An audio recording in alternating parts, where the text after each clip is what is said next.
I mean, objectively, there's still support, like jungle and AD carry, but those roles are really, really pinched. Maybe Gragas is just taken away. Rumble Band's going to come through. The Udi is not banned this time. It might be Udi at B1. It might be. I mean, it's just super uncountable. Nah is out. That's like the go-to answer. Udi and then response. I don't know if you want to run a Kali into an Udi drop, but I mean, then again, what choice do you have? It's super, super rough. But the question is, what is the most blindable champion now? Udi's up. It's got to be Udi, right? Lucian? We got Lucian Nami? Or Lucian mid with an AP jungler, like Brand Karthus. You have a lot of a few options. True. We see a... Are you dizzy? I'm so dizzy. I'm so dizzy. I'm so dizzy. Okay, so I said there was an Udi jungle. Pantheon could be a thing that comes out.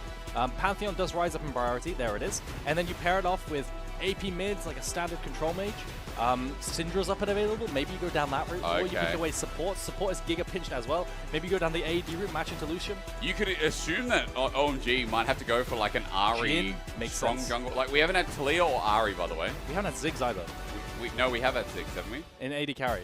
No, we haven't. Oh, no, we haven't. Okay. Yeah. I'm thinking of like the best picks up and available. So LCK apparently played Lucian Nami before. Nice to know. Karthus could be a takeaway. and Best is not available. Brand Jhin could be a duo that you go for. Any AP jungle plus Jhin because the range pick potential. Hold on.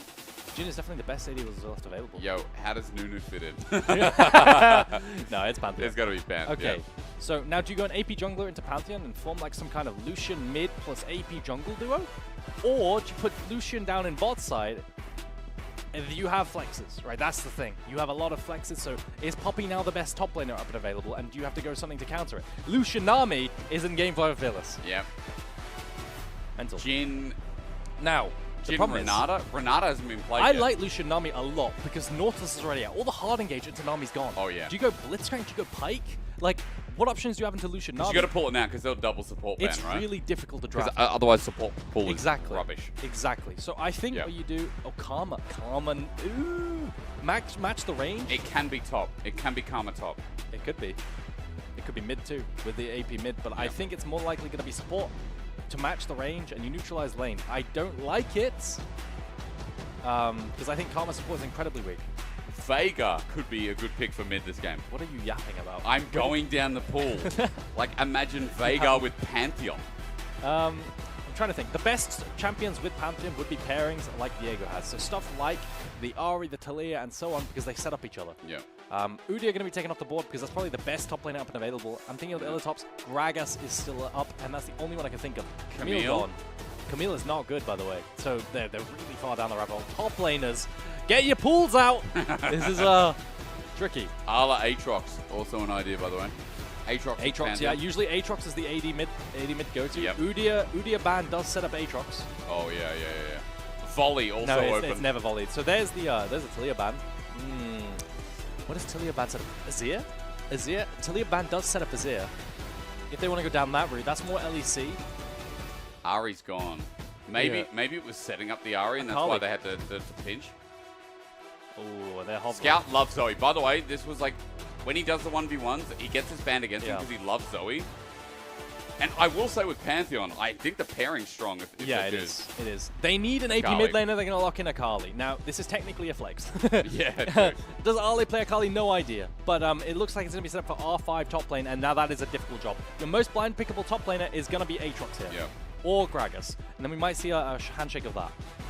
Yeah, it's Pantheon jungle. It's Pantheon jungle is the next go-to when you've gone down the long rabbit hole of Fearless. It's not. It's not Yagao. I think it's going to be Aatrox. Or Gragas for Hery, and then Aatrox into it. You can run Aatrox. Yeah, okay. So that's probably the dynamic we're going to see. We have enough AP on the side of JDG, so I think he's getting an AP champ. Tricky. What is Fearless draft, man? I love it. We have the Silas Akali matchup in game 5. If you go Sion. Ala plays Fiora. Okay, all I'm saying is this is a Fiora angle. Ornn into Sion. No, you can't pick Ornn. This is a Season 8 throwback, by the way. Ornn's already oh picked. My god. Wait, okay, so if we get like Cho into Sion, that is such a funny matchup that we've actually gone down to. Gragas into tanks, I'm not a big fan of right and now. And Lowy does good into melee matchups. There's no way. There's no way. This is so terrible if he does it. It's not bad. I like the shout. I mean, what do you do as a counter pick? It is going to be the Mordekaiser. Big. Now we have a funny interaction with Silas on the M team to a Mordekaiser. We could get double death from. Yeah, he can. But you're going to go for the winning side lane, the winning team fight, in terms of the Mordekaiser into Sion. Now, the problem is with this, is you have lane swaps. You lane swap away from the Mordekaiser and he suffers. He cannot survive as well as a Sion. They're not really good in a 1v2 or 1v3. Exactly. Okay, everyone out there, yo, while you get your predictions in for our first game 5 of the LPL, I'm going to run ads for you. The reason I do is so you don't get them in game. You know the drill if you're watching anywhere else. Make sure you get your points in. Make sure you buckle up because it's going to be a good game. Thank you for joining us in the LPL Revival. We appreciate you guys. We've changed our channel a little bit. We are still adapting. We're in our pre-alpha phase, as we talked about it before. But I was in alpha. Yeah, we're in the Calcet version. Yeah, old reference, isn't it? And we'll be back after these ads so that you guys can watch the duration of the game. They're long because we've got to make sure that you don't get any during the game. Yeah, that's what we do. Gamba's up as well. Go drop your points. And thank you again. Yo, we love you all. And we hope to give you a good cast for this one. We hope to give you the best experience, the most unique experience on twitch.television. Okay. This draft is cooked, but... It is very, very cooked. It almost went further cooked. But I will say, Pantheon Mordekaiser. Yeah. I mean, I've got to think, add to my flowchart that Sion and Fearless draft eventually comes out and you just lane swap, right? Yeah. I also think, because of lane swap's prevalence, you can just pick your best lanes, the strongest lanes, and just lane swap away if you get countered. So, Jhin, Karma. Karma comes up as the only ranged option left into the Lucian. Nami to match the lane advantage, the lane range, actually neutralize. We're in game mode. Oh my goodness, this is going to be a hectic one. Oh, it is indeed. Yeah. I'm looking forward to it. I'm looking eyes on bot lane, okay? Yep. Eyes on bot lane every single time. I mean, if that's assuming we get matching lanes. If we don't get matching lanes, then we're going to see a dive onto Sion. And that's where my eyes are on as well. How well can Mordekaiser match the dive? Oh. It's a good question because as JDG path up, set up the lane swap as they're obviously initiating it. Yeah. You see that OMG are also willing to fight. Playing around blue as the invade's going to channel down. And the problem is, if they walk in blind here, Sion is just going to have a field day. Yeah, Sion level 1's crazy. Karma level 1's crazy on the other side, though. And you have a lot of chain CC as well. If you start W on Panth and W on Jhin. Okay. Smart from JDG not to walk in blue brush. I mean, missing is going to just peek out. Probably drop a ward. Pays, don't do it. Pays. Pays. Oh, Hery tried to Q before. Hery tried to Q before, so it's not available. Ala just flashed away. I mean, someone had to do it, I guess. Yeah. Not really. But that's brutal. That's his biggest weakness. Mordekaiser, the most gankable top laner in the game, kind of, outside of level 6. It's going to be really rough in these early levels if he does get some jungle attention. So if I'm Poppy here, I'm definitely looking forward to ganking top lane. I mean, it looks like we're going to get a lane swap up to top. Now we'll see if the match comes out. There's no info. They didn't walk over any wards, and there's no indicator until they show on these minions. And then we'll see if they continue with the lane swap. They're already going down because you can see that Starry and Moham want to make sure that red's not taken. Yeah, now the question is, does the Sion sit on the tower, get dove, and farm the minions, or does he run mid to get level 2? I think you just stay topside and soak XP. He's missed one already, but it should be okay because Jhin damage isn't that much early. Now, it's interesting because Hery, he's getting zoned, and this is really, really good by JDG's bot lane. You slow push as much as you can to make sure the top laner bleeds. Ali has decided, I'm not going to sit down bot side. I'm going to soak XP to get level 2, and then I'll TP down bot to make sure I'm not diveable. Well, he's got about a wave to take, and at least help out with Scout. Yeah. Scout's done damage to Linfeng as well, so it's not like he can step up and do anything. But to get level 2 and soak this up, I mean, it's going to take a little bit of time. Ala is half the way there. Yeah. So he does need the level 2, and because of how fast the lane crash is, he's going to miss these 2 waves down in bot side. Now, there is no dive intention. We need to see Poppy run straight down to bot side if we want to see the dive. So maybe they see Poppy eventually, and he walks down. Level 2 now. Does he TP or does he just walk? He's getting escorted now by the Karma, missing his recall to make sure that he's not diveable. So as he just walks, I'm more interested in what happens towards mid. Linfeng hit level 3.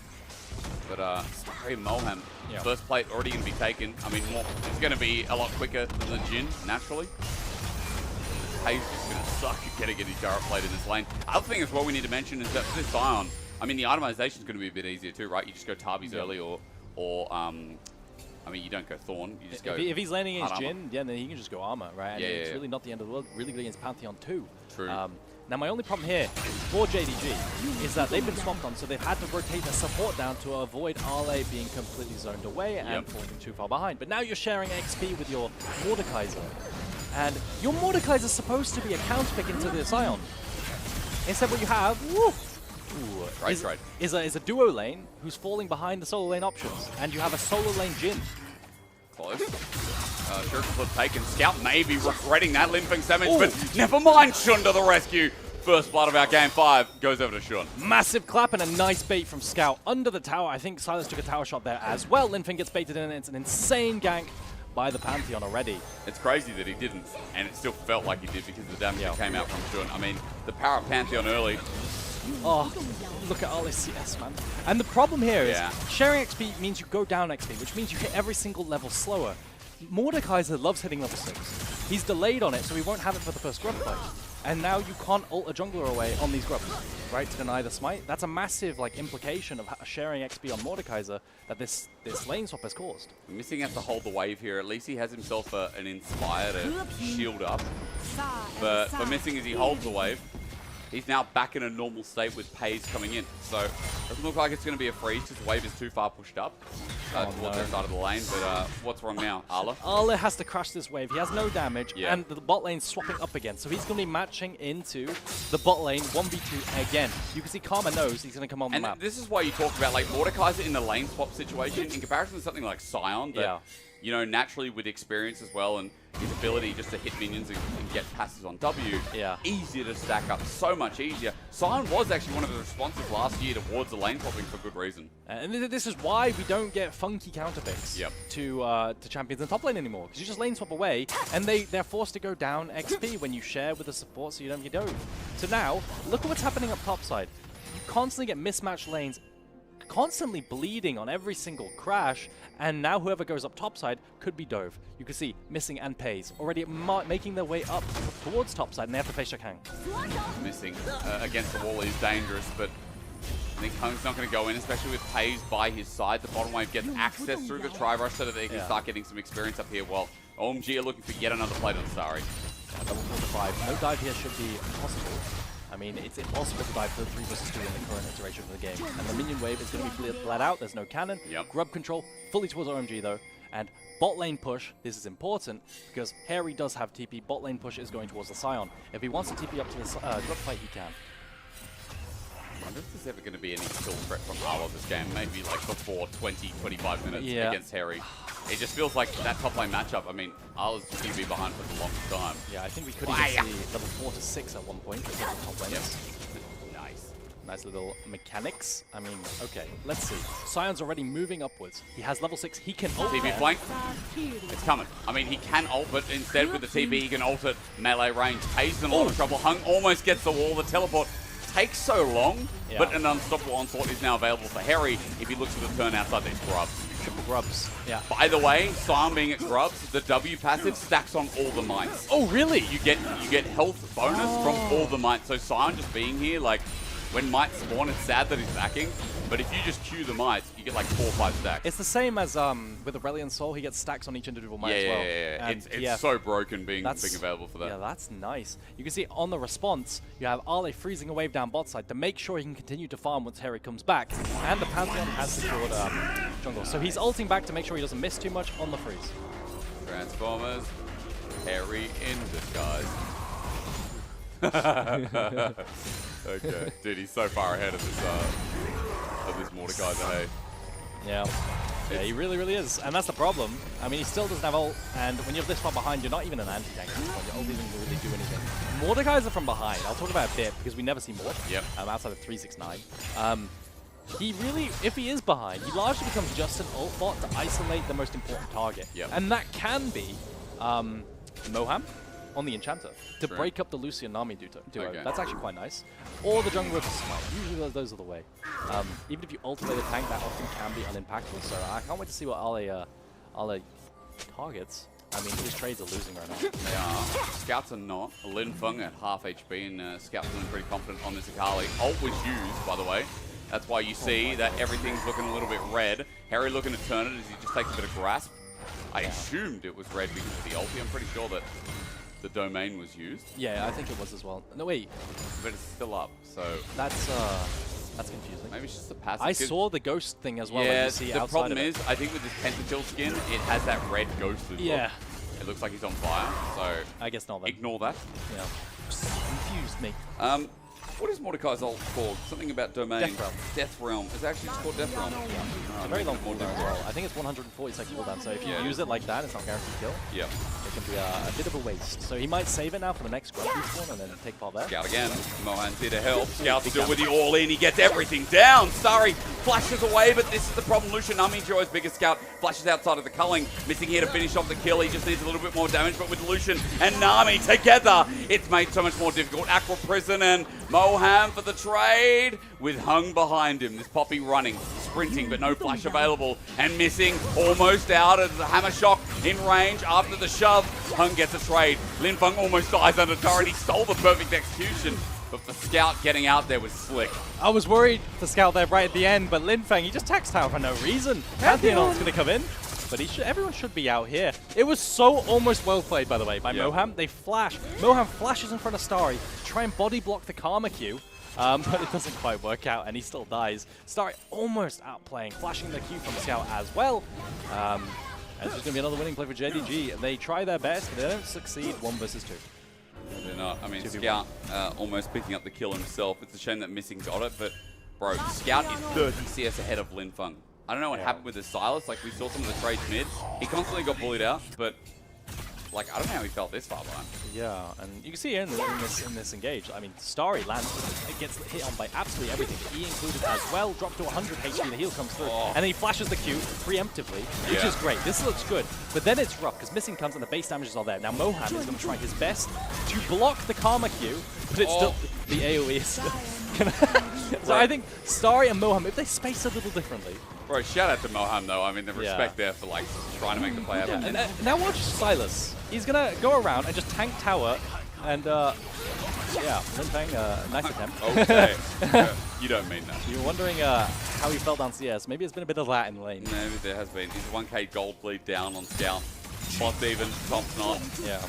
I mean, still problems here as Culling comes out from Starry. It's moments before Grub spawns second time around, and I think OMG want this desperately. Use the power of Lucian Nami, and I feel like Shun's involvement in this game outside of that one play mid, and him ulting top after the play, he's been a little bit quiet on the fan. It actually is. I kind of forgot that there was a Pantheon in this game. Yeah. So where you would normally find dives, there really haven't been any in these lane swap iterations. I mean, dive now, or rather an invade into the jungle. They're going to zone everyone off this minion. Like, Silas needs to be careful with the dive threat onto 4, from 4.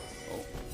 Wait for it. Hung against the wall, playing a little bit dangerously, but Shun doesn't go over. I mean, Shun just wants to stack up this passive, get a free W. You know, the thing is, like, Pantheon's Q cooldown is disgustingly low, especially with blue buff. And every time he gets upgraded W, I feel like you get W, triple auto, you can auto Q, get it up again, you know? Yeah, it's really disgusting. Talking about, combo. I now wonder what Sion's going to choose to do. Hery, he has a choice. Does he TP to contest grubs, or does he cover bot lane? Because there's a play happening on 2 sides right now. Hung can't get an angle in. Shun might down, gets the second one here as well. OMG, Hung's ulti, what? Tidal Wave is good, but I mean, Hung has no disengage ulti. Linfeng is walking in at a disadvantage, and JDG have the fight of their dreams. OMG, it's so scuffed. Scout runs in though, Hery with a big ulti and a decimating smash, recovers part of it, but they're still at a numbers disadvantage. JDG will have that final grub to make it 3-3. And imagine if Hung still had his ulti. Yeah, where did that Hung's ulti just evaporated? He just pressed it accidentally. He tried to channel, and it just ended up knocking up nothing. So what looked like a decent fight for JDG just turned into a game winner. Now, I was really curious about what would happen when it comes to the bot wave, because look at the bot wave right now. You're getting hits on here on the tower by the Mordekaiser, and now Sion, if he TPs away, they have to win the fight, because he's losing the wave down in bot side. There goes the wave Poppy ult. But he was just going to send up Shun. Yeah, I mean, Linfeng absolutely sends it completely out of range from his team. There's no follow-up. He gets comboed up and he falls. And then Scout does so much work. There is a nice Poppy stun into the wall here. And he almost takes down Starry. But then this knock-up from Hery was actually really nice. Oh my god. As Krieg has him. Yeah, that was, we're feeling it.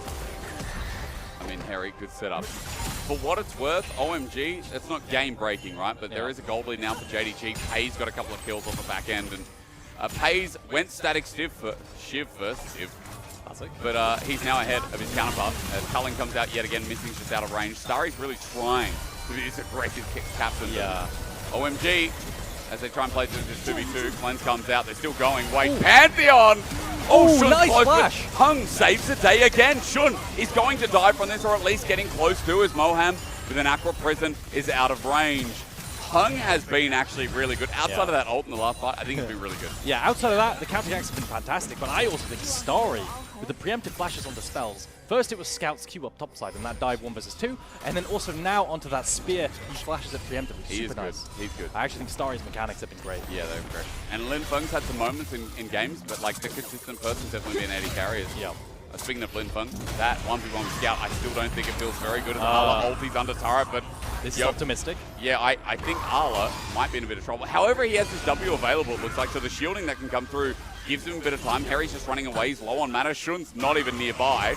The Q interrupted, ambitious of Hery to pop it while that grasp was still available. So, Mordekaiser ultimate, it lasts 7 seconds. It's the best gank step in the game, and he had Pantheon around. But it was still slightly too far away for the gank to work out. Yeah. I get the idea from Ale. He also gets a crash off of it, but it's a very big investment to use an ulti like that when it wasn't guaranteed at all. Maybe if Shun immediately ran topside, they could work it, but unfortunately no. So Sion's going to recall, going to complete Hollow Radiance now, on the way to Fimbulwinter as well, and he's been very strong in terms of stalling because he's so far ahead naturally in terms of XP. I mean, he's about to hit level 11, and Ale's close to level 10. Speaking of level 11. Scout gets that, he's going to go back. Looks like first item should be on the cards now as well. It's disgusting. It's 55 CS is the What is that about? Well, as you said, I think Linfeng did a bit of inting. Yeah. You know? A little bit. He goes Morello first. That is a waste of gold. That is objectively. Onto Silas and Nami, I guess. Ooh, move speed from the empowered W. Is he always going to be the first target? Wouldn't it just be more valuable for Karma to get it?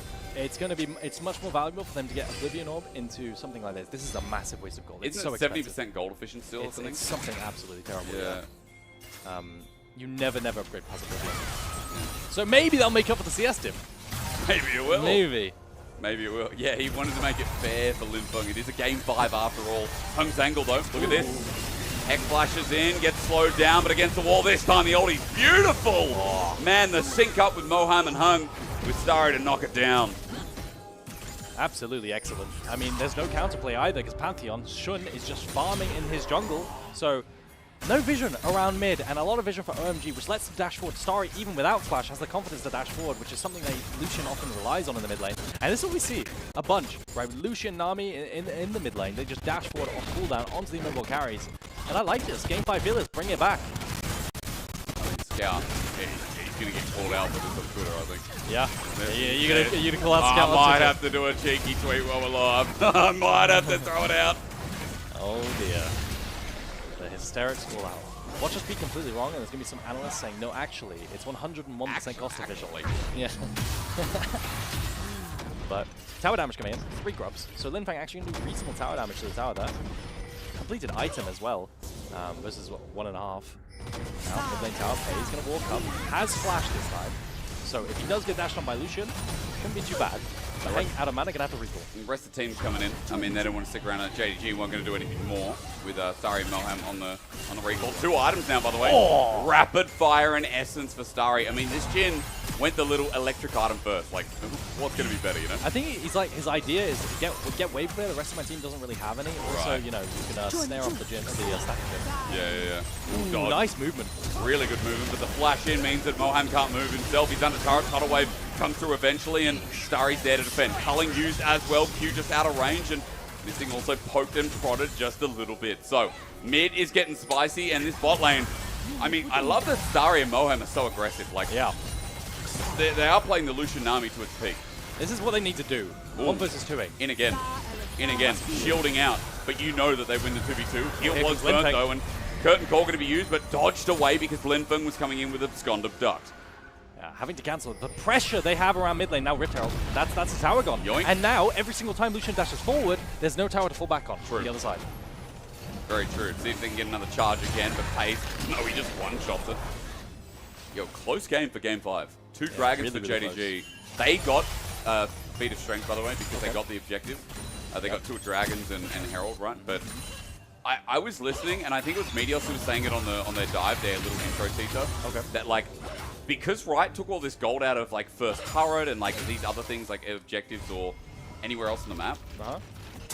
feat of strength is like a balancing act, right? It's Yeah, like, oh, it looks good, you get the extra boost and 750 gold late But game. it's just a... But it's just like, you don't get the early gold anymore that was once upon a time and more kills and like first blood and first turret. Yeah, it feels bad, especially if you like playing First Blood, Ignite, Renekton. It doesn't, it's not great. I mean, look at this. This is so pretty, by the way. But look, this is just how well they're playing around Moham and Heng. You keep highlighting it, but this is exactly what they need to do with Lucian and Nami. I feel like when a champion's meta for so long, people get used to playing around it. True. But Lucian and Nami hasn't been meta for at least a year, right? Maybe a bit less than that.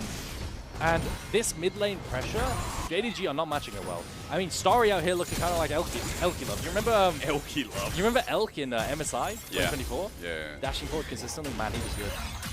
I mean, Elk and On had their 2v2 lanes like this, right? Like, this is the kind of meta. Oh, no. Are you worried? I don't know. Linfeng's going to ulti. Realm. OMG are all here. Gone to Duck connects in that set Death Realm, and Arla's looking to turn it back as well, isn't he? Then he pops it. This is his version as he's flashed on top. The 1v1 happening in the midst while the rest of the team are fighting it out. While those solo laners go at it and come out of the Death Realm. Look, Arla's on the wrong side of dodge. Linfeng is still alive, dodges the Q, and here's the ulti from Hery. He's under turret, but not for much longer. At half HP, Decimating Smash queued up, and Q poke after poke after poke, and we're going again. Scout in the back line, but great from Heng. Stops him until then! Until then! Scout sets it up with Pays, and JDG use their hands, baby. You know it's going to be a good time. Completely out microed from the side of JDG. The hands are crazy. Scout waits for the steadfast presence to fall off before using the R2 to finish off just in time,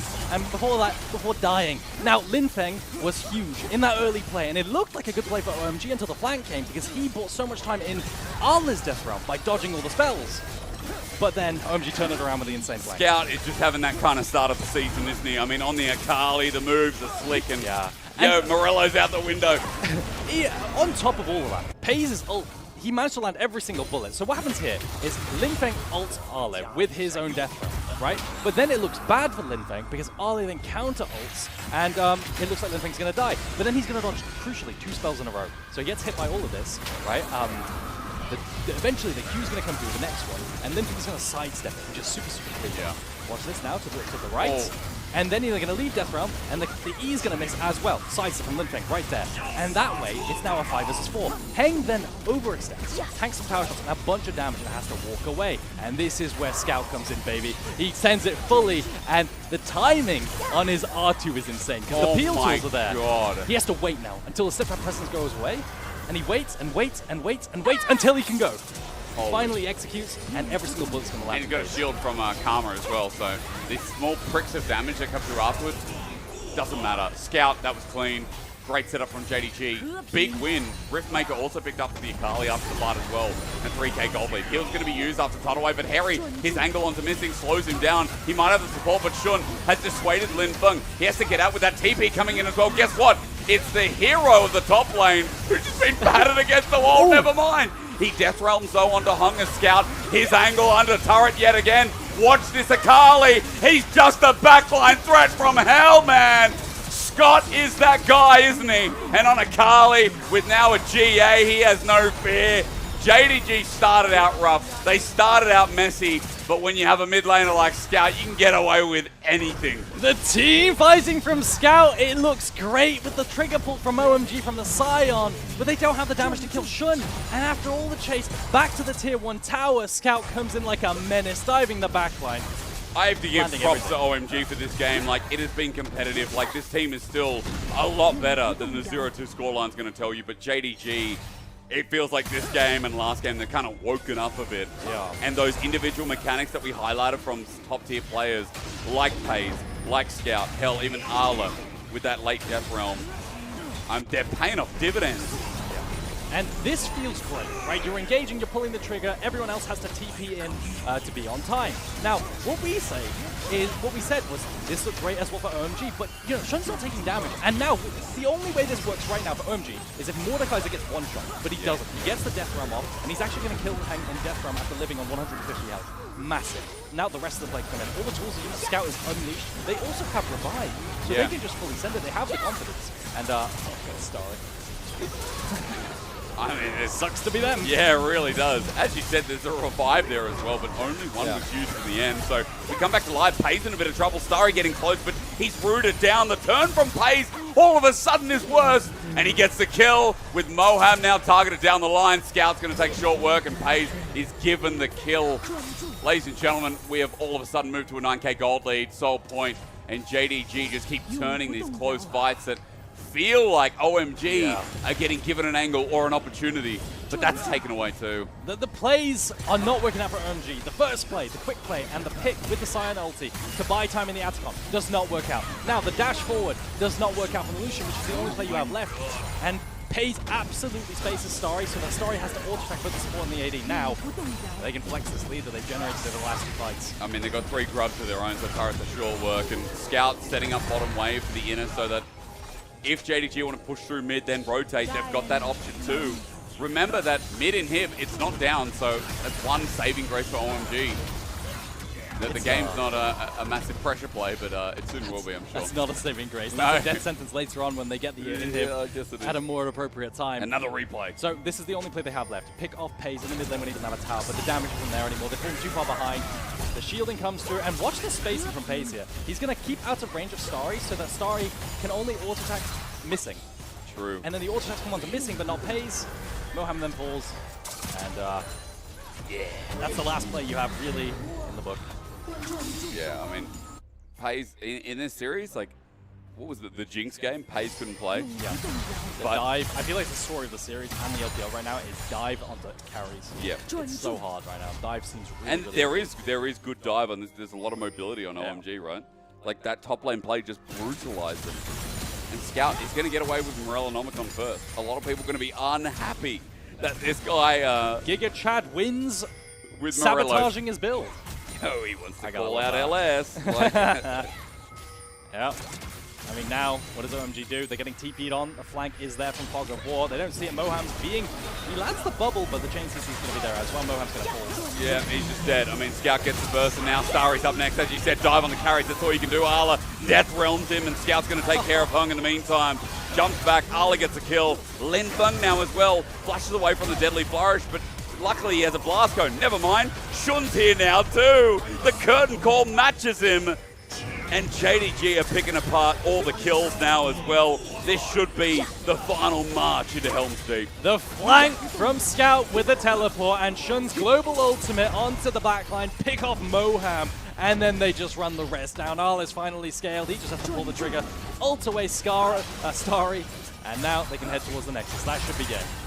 It should be. Inhibitors down. Low respawn timers is the only question mark here, but JDG still feeling confident. The Poppycopter is out. It hits too, so there's an opportunity for OMG to defend, and Scout's going to die here. So absolutely the game will go on, but for how much longer, I think you know, is probably not going to be a length of Now, can OMG start up Nash? That's their, like, their one recourse. Do they have the gas? Now, they do have a 3-item AD carry, but that is the only source of DPS right now. The pings are on the way. They have to do this while 2 are dead, and with no TPs on Scout, this is their only window. Pays knows it's happening, though. He does indeed. Good damage out. As you said, one window flashed immediately. Great response time from Pays as well. So OMG, their AD carry is in low health, but Arla's here once again. Yeah, Arla's here T-posing. He's ready to ult them away and stall the potential Nash start. Hery, ulti. Arla, he doesn't have ulti. 10 seconds. He goes golden. He's buying time. OMG converging around him, trying to find him before it's up, and Arla will die. Big pick for OMG right before Baron. I mean, 45 seconds, they can do it. They can do it, or they can play pick with the bait on the constant starts, because they have re-engage tools. Yeah, they do. With the Death Realm on Linfeng, they can potentially turn off the Nash very, very easily, even if he just ults away missing or Pays. Scout also has to walk into this, so OMG want the turn instead. Scout slowly but surely coming in, so OMG with deep wards, trying to find that flank. They've now seen him. They can ult away Pantheon here as well to deny the smite. Linfeng has the tools to space out the enemy team, and it looks like this is exactly what he's going to go for. He's going to go duck. He doesn't find missing. OMG are taking Baron damage. It's going to be a massive pick if they can find this, but Scout starts it off, jumping on Linfeng in the Death Realm, but taking him out is a big call as missing. Meanwhile, look at the face. Shun has ultied in. Scout's taking a kill. OMG can't back here. They've got Nikali in their face. Heng the only one. Shun on the Nexus as well. Scout has taken their time, and JDG are going to take their Nexus for it. A backdoor. They lost track of the minions and the global from the Pantheon. They decide, you know what, we're just going to ult into the base. You can waste time. Waste time around the Nash. We're just going to go and end.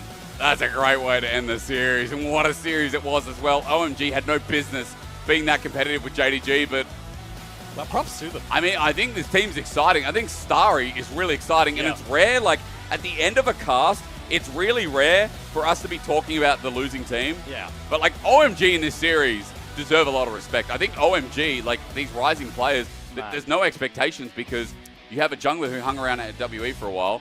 You have a mixture of misfits. They're working well. I mean, they tested JDG, who are, look, seasoned veterans along that roster. So well. Way better than expectations. And the synergy as well. Starry dashing forward, but also back to like jungle support.